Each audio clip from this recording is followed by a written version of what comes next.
Hello friends, channel को subscribe जरूर करें। स्टोरी है बूढ़ी औरत के 50 रुपये। एक शख्स पैदल किसी रास्ते से जा रहा था। उसने देखा कि सामने एक बिजली के खंभे में पेपर चिपका पड़ा है और उसमें कुछ लिखा हुआ है। उसमें लिखा था कि कल इस रास्ते से गुजरते वक्त मेरे 50 रुपये कहीं गिर गए। मुझे ठीक से दिखाई नहीं देता है। कृपया इस रास्ते पर कहीं भी किसी को भी मेरे 50 रुपये मिले तो इस पते पर पहुंचा दे। नीचे लिखे पते को पढ़कर उस शख्स का मन वहां जाने का करने लगा। उस शख्स ने पते को याद किया और उसकी तरफ बढ़ने लगा। वहां जाने के बाद जब उसने आवाज़ लगाई तो देखा कि गली के आखिरी में एक झोपड़ी है और वहां से एक बूढ़ी औरत लाठी के सहारे बाहर निकलकर आ रही है। उस शख्स को मालूम हुआ कि वो वृद्धा वहां अकेली रहती थी। बूढ़ी औरत के सामने आने पर उस शख्स ने उससे कहा कि माँ जी, आपके 50 रुपये जो गिरे थे वो मुझे मिले हैं। ये रहे आपके 50 रुपये।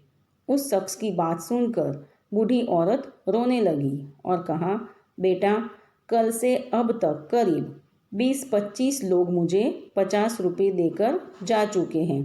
बेटा, मुझे ठीक से दिखाई नहीं देता। मुझे पढ़ना लिखना भी नहीं आता है। ना जाने किसने मेरी हालत देखकर मेरी मदद के लिए ऐसा किया है। उस शख्स के बहुत कहने पर उस बूढ़ी औरत ने उससे 50 रुपये ले लिए, लेकिन उस शख्स से विनती करते हुए कहा कि बेटा, जाते वक्त वो संदेश जरूर फाड़कर फेंक देना। ना जाने किसने मुझ पर तरस खाकर ऐसा किया है। उस शख्स ने सिर हिलाते हुए बूढ़ी औरत की बात पर हामी भर ली।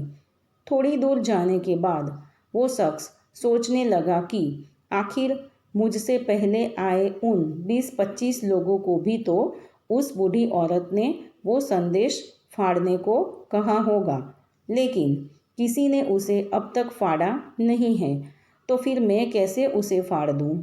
उस शख्स के मन में उस व्यक्ति के लिए बहुत ही आदर का भाव आ रहा था जिसने बूढ़ी औरत की सेवा के लिए इस तरीके को ढूंढा। उस शख्स का मन उस व्यक्ति के लिए कृतज्ञता से भर चुका था। फिर क्या था, उस शख्स ने भी बिजली के खंभे में लगे उस संदेश को वैसे ही रहने दिया। दोस्तों, इस कहानी से हमें यही सीख मिलती है कि हमारे मन में सिर्फ कर्म करने की इच्छा होनी चाहिए। मदद के तो अनेकों तरीके हैं। अगर हमारे अंदर किसी की मदद करने की इच्छा हो तो हम किसी न किसी रूप में भी ज़रूरतमंद की सेवा कर सकते हैं। फ्रेंड्स, अगर आपको ये स्टोरी अच्छी लगी हो तो मेरे चैनल को सब्सक्राइब ज़रूर करें। Thank you.